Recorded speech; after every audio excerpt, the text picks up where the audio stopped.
இப்போ இந்த செய்வனை வச்சிருந்தா எடுத்திருக்கேன்னு சொல்றீங்கல்ல, இப்போ நீங்க இந்த துறையில இருக்கீங்க, இதை பண்ணுவீங்க. ஒருத்தர் வச்ச செய்வனை நீங்க எடுக்கும்பொழுது அவங்க வந்து உங்க மேல ஏதாவது எவ்வளோ கஷ்டப்பட்டிருக்க மகன், கொஞ்சம் நஞ்சம் கிடையாது புரியுதா. திடீர்னு கை வராம போயிடும், கால் வலிக்கும், கால் இழுத்துக்கும் புரியுதா. திடீர்னு வாய் கோணையாகும். எவ்வளோ கஷ்டப்பட்டிருக்கேன்.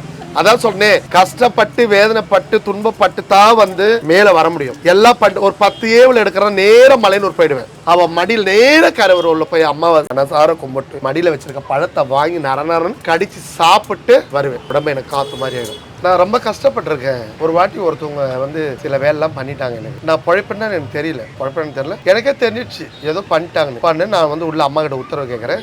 என்னால் நடக்க முடியல, இந்த உடம்பு கைக்கெல்லாம் இப்படி ஆடும். பரவாயில்ல தான் பண்ணேன். 7 வகை நூலில் வந்து கட்டி எனக்கு தும்பப்பூ வச்சு செஞ்சுருக்காங்கன்னு கண்டுபிடிச்சிட்டேன். நானே சுடுகாட்டுக்கு போய் என் மகளை இப்போ அமிச்சனே அந்த மகளை வச்சு செஞ்சு நல்லாக்கி நான் வந்தேன்.